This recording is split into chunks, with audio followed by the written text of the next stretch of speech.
बिहार के परिषदीय उच्च प्राथमिक यानी कि मिडिल स्कूल जिसको बोलते हैं कक्षा 6 से 8 उसमें लगभग 32,000 पदों पर शिक्षकों की भर्ती का विज्ञापन बीपीएससी के माध्यम से जारी कर दिया गया है।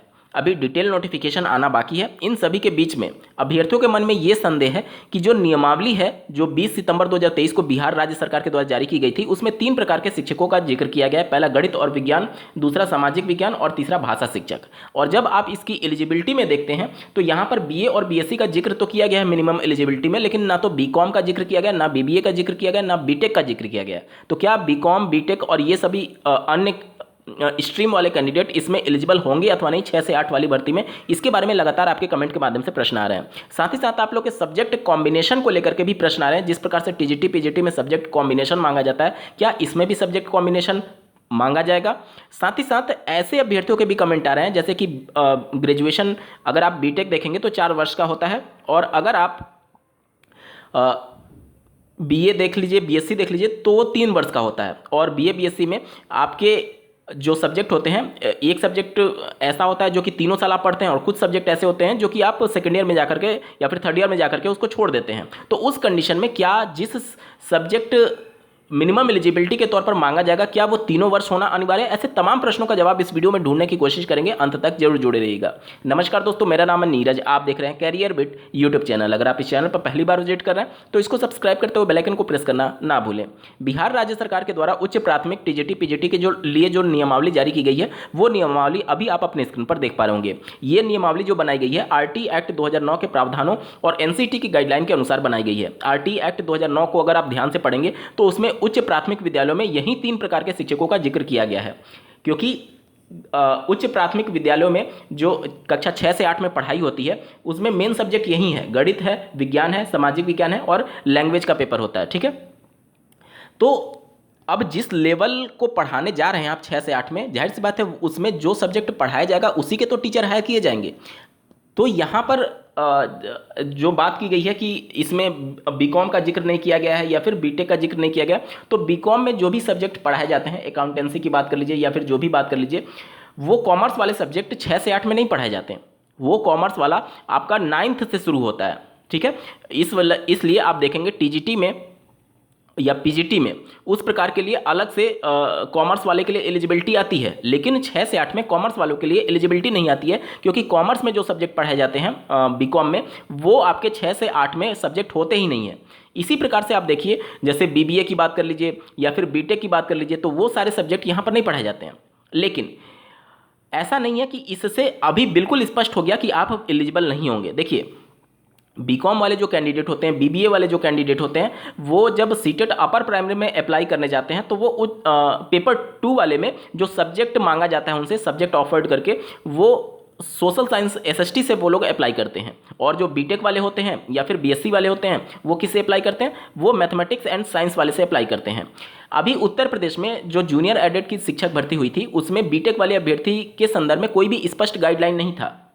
उनका आवेदन लिया गया, उसके बाद से उनका रिजल्ट भी जारी हुआ। अभी चीज़ें थोड़ा कोर्ट में फंसी हुई है, इसलिए उत्तर प्रदेश की जूनियर एडेड भर्ती नहीं चल रही है। ठीक है, इसके अलावा 2013 में उत्तर प्रदेश में आप देखेंगे तो 29,000 समथिंग गणित और विज्ञान के शिक्षकों का भर्ती उच्च प्राथमिक विद्यालय में आया था। वहाँ पर भी यही एलिजिबिलिटी रखी गई थी। जो बीए वाले थे वो आपके एसएसटी में अप्लाई कर रहे थे और जो आपके बीएससी वाले थे वो गणित और विज्ञान के लिए अप्लाई कर रहे थे। ठीक है, और ये चीज़ें बीटेक वालों के संदर्भ में और बीकॉम वालों के संदर्भ में ना तो आरटी एक्ट में बातें मेंशन की गई हैं और ना ही एनसीटी की गाइडलाइन में कुछ बातें मेंशन की गई हैं। हालांकि आप देखेंगे कोर्ट के माध्यम से बार बार ये मामले कोर्ट में जाते हैं। जैसे कि बीटेक वाले कैंडिडेट वो भी मैथमेटिक्स आपके लगभग 4-5-6 सेमेस्टर तक पढ़ते हैं, तो वो मैथमेटिक्स जो बीएससी में मैथमेटिक्स पढ़ाया जाता है उसी के आधार पर वो दावा करते हैं कि हमें भी गणित विषय से आवेदन करने के लिए मौका दिया जाए। हालांकि टीजीटी वाले मामले में इलाहाबाद हाईकोर्ट का स्पष्ट वर्डिक्ट है कि बीटेक वाले कैंडिडेट टीजीटी में सब्जेक्ट टीचर के तौर पर हायर नहीं किए जा सकते। तो उस प्रकार से देखेंगे तो अभी चीज़ें बिल्कुल स्पष्ट नहीं है जब तक गाइडलाइन पूरी तरीके से बीपीएससी के माध्यम से जारी ना कर दिया जाए अलग अलग सब्जेक्ट के लिए। ठीक है, लेकिन आप मान करके चलिए कि जब तक नियमावली या फिर डिटेल्ड नोटिफिकेशन नहीं आ जाता है तब तक आप अपने आप को पात्र ही मान करके चलिए, क्योंकि जब तक स्पष्ट आपको ना अस्वीकार कर दिया जाए तब तक आप पात्र ही रहेंगे। ठीक है, यहां तक चीजें क्लियर हो गई। और जहां तक बीकॉम की बात है तो बीकॉम वाले सब्जेक्ट होते ही नहीं है 6 से 8 वाले में, तो इनके लिए थोड़ा सा मुश्किल जरूर होगा। ठीक है, इसी प्रकार से बीबीए की बात कर लीजिए तो वो भी नहीं होते हैं। हालांकि इनको अगर स्पेशली अलाउ कर दिया जाए, क्योंकि प्रत्येक राज्य सरकार की अलग अलग पॉलिसी होती है, तो अगर बिहार में अलाउ किया जाता है तो वो राज्य सरकार का विषय है कि वो करना चाहते हैं अथवा नहीं। लेकिन अगर कॉमर्स वालों का सब्जेक्ट देखेंगे तो आप 6 से 8 में नहीं पढ़ाया जाता है, इस वजह से कॉमर्स का जिक्र नहीं होता है, इस वजह से बीटेक का जिक्र नहीं होता है, इस वजह से बीबीए का जिक्र नहीं होता है। बीए वाले जो कैंडिडेट होते हैं वो सामाजिक विज्ञान में चले जाते हैं, और जो बीएससी वाले होते हैं वो मैथमेटिक्स एंड साइंस वाले में चले जाते हैं। और जिनका ग्रेजुएशन में आप देखेंगे बीए में कोई इंग्लिश से करता है, कोई हिंदी से करता है, कोई संस्कृत से करता है, तो वो सब लैंग्वेज वाले पेपर में चले जाते हैं। ठीक है, ये आपके प्रश्नों का जवाब हो गया। ठीक है, उसके बाद से बात करते हैं कि क्या तीनों साल में ये पर्टिकुलर सब्जेक्ट से आपका ग्रेजुएशन होना अनिवार्य है। देखिए, ऐसी कोई भी बाध्यता नहीं होती है। जब एलिजिबिलिटी मांगा जाता है तो उसमें आपसे यही बोला जाता है कि बीएससी में आपका पर्टिकुलर ये सब्जेक्ट होना चाहिए, मैथ और साइंस होना चाहिए। अब उसको 3 साल पढ़ें, 2 साल पढ़ें, इससे कोई भी इस प्रकार की शर्त नहीं होती है। इसी प्रकार से अगर आप बीए किए हुए हैं हिंदी से, तो आप हिंदी विषय के लिए पूरी तरीके से एलिजिबल हो जाएंगे, चाहे आप 2 साल पढ़े हों या फिर 3 साल पढ़े हों। मैं ऐसा कह रहा हूं कि मतलब 2 साल 3 साल, इसका मतलब ये मत समझिएगा कि 2 साल बीए करके छोड़ दिया तब आप एलिजिबल हो जाएंगे, नहीं।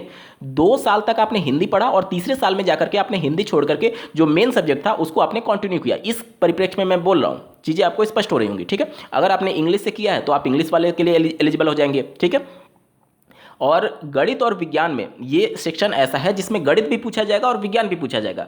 ठीक है, और ये तो बात हो गई कि आपका इस प्रकार का कोई भी शर्त नहीं रखा जाता इसमें कि आप 2 साल पढ़ें या फिर 3 साल पढ़ें, आपका वो सब्जेक्ट होना चाहिए जो आपसे मांगा जाएगा। ठीक है, ये चीज़ें क्लियर हो गई।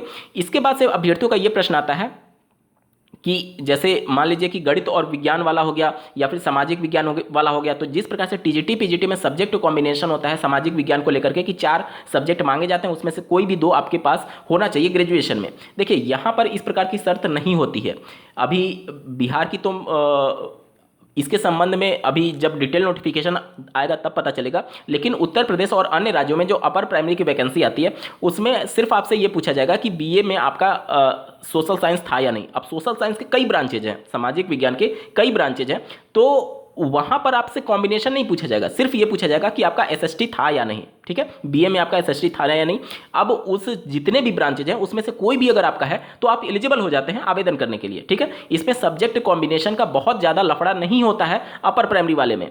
और वहीं अगर बात करें मैथमेटिक्स और विज्ञान वाले में, तो मैथमेटिक्स और विज्ञान वाले में भी आपका पीसीएम अगर है या फिर फिजिक्स के साथ आपका बायो है तो भी आप पूरी तरीके से एलिजिबल हो जाते हैं। ठीक है, क्योंकि बायो भी तो साइंस में ही आएगा, और फिजिक्स आपने पढ़ा वो भी साइंस में है, और मैथमेटिक्स आपने पढ़ा तो वो गणित में आ जाएगा। तो इस प्रकार से चीज़ें होती है। ठीक है, तो उम्मीद करता हूँ आपको चीज़ें स्पष्ट हो रही होंगी। कहने का मतलब ये है कि इसमें सब्जेक्ट कॉम्बिनेशन का उतना प्रॉब्लम नहीं होता है जितना कि टीजीटी और पीजीटी में होता है। तो सब्जेक्ट कॉम्बिनेशन इसमें शायद ना मांगा जाए, अन्य राज्यों में नहीं मांगा जाता है। अन्य राज्यों में सिर्फ ये देखा जाता है कि बंदा बीएससी है तो आप गणित और विज्ञान के लिए एलिजिबल हो जाएंगे। केवल ये देखा जाता है आप बीए हैं और एसएसटी आपने पढ़ रखा है तो आप उस सब्जेक्ट के लिए एलिजिबल हो जाएंगे। ठीक है, यहां तक चीजें क्लियर हो गई। अब प्रश्न आता है कि जो गणित और विज्ञान वाला टीचर के लिए अप्लाई करेगा, क्या उसको गणित और विज्ञान दोनों पेपर सॉल्व करना पड़ेगा? बिल्कुल। देखिए, गणित और विज्ञान एक ही सेक्शन है, इसको अलग अलग टीचर मत समझिएगा। गणित से भी आपसे प्रश्न पूछे जाएंगे, विज्ञान से भी प्रश्न पूछे जाएंगे। जैसे बीएससी जब आप करते हैं तो पीसीएम आपका मान लीजिए सब्जेक्ट हो गया फिजिक्स, केमिस्ट्री और मैथमेटिक्स। ठीक है, तो इसमें मैथ भी आपने पढ़ा और साइंस के भी पार्ट आपने पढ़े हैं, तो वो दोनों मिला करके आपसे प्रश्न पूछे जाएंगे। इसी प्रकार से अगर आप सामाजिक विज्ञान के टीचर बनना चाहते हैं तो सामाजिक विज्ञान के जितने भी ब्रांचेज होते हैं जो 6 से 8 में पढ़ाए जाते हैं, 6 से 8 में जो सामाजिक अध्ययन के अंतर्गत जो जो पार्ट पढ़ाया जाता है, जिस जिस विषय के अंतर्गत आपको वो सिलेबस देखना होगा, वो सारे सेक्शन आपको पढ़ने पड़ेंगे और वो सारे सेक्शन से आपसे प्रश्न पूछे जाएंगे। इसी प्रकार से अगर आप लैंग्वेज टीचर की बात कर ले तो जिस लैंग्वेज के लिए आप अप्लाई करने जाते हैं उस लैंग्वेज का प्रश्न आपसे पूछा जाएगा। जहां तक बात है सिलेबस की, तो बीपीएससी का जो ट्रैक रिकॉर्ड रहा है पिछले टीआरई 1 में, आप लोग देखे होंगे कि जिस स्तर का आप शिक्षक बनना चाहते हैं उसके लिए जो मिनिमम एलिजिबिलिटी है उसी लेवल का डिफिकल्टी लेवल पूछा गया था। जैसे कि आप प्राइमरी की जब बात करते हैं तो प्राइमरी के लिए मिनिमम एलिजिबिलिटी क्या है? Intermediate plus DElEd. तो जो सिलेबस 1 से 5 का है सेक्शन वही था, लेकिन डिफिकल्टी लेवल इंटरमीडिएट रखा गया था। अब जो अपर प्राइमरी की वैकेंसी होती है उसमें मिनिमम एलिजिबिलिटी क्या होता है, ग्रेजुएशन प्लस डीएलएड या फिर ग्रेजुएशन प्लस बीएड। अब यहाँ पर मिनिमम एलिजिबिलिटी चूंकि ग्रेजुएशन है, तो 6 से 8 का जो सिलेबस है सरकारी विद्यालय का, 6 से 8 का जो सिलेबस है, सिलेबस तो वही रहेगा, लेकिन डिफिकल्टी लेवल अब ग्रेजुएशन हो जाएगा। मतलब कि प्राइमरी से उच्च लेवल का आपसे पूछा जाएगा। प्राइमरी में आपका इंटरमीडिएट लेवल का था और अब अपर प्राइमरी में आपका ग्रेजुएशन लेवल के प्रश्न पूछे जाएंगे। उम्मीद कर रहा हूं कि आपको सभी चीज़ें स्पष्ट हो रही होंगी। मैंने पूरी कोशिश की है कि जितने भी आपके डाउट थे सभी को मैंने कवर कर लिया। बावजूद इसके अगर आपको कोई प्रश्न रह जाता है तो कमेंट के माध्यम से पूछ सकते हैं। इस वीडियो को देखने के लिए आपका बहुत बहुत धन्यवाद। भगवान करे आपका दिन शुभ हो।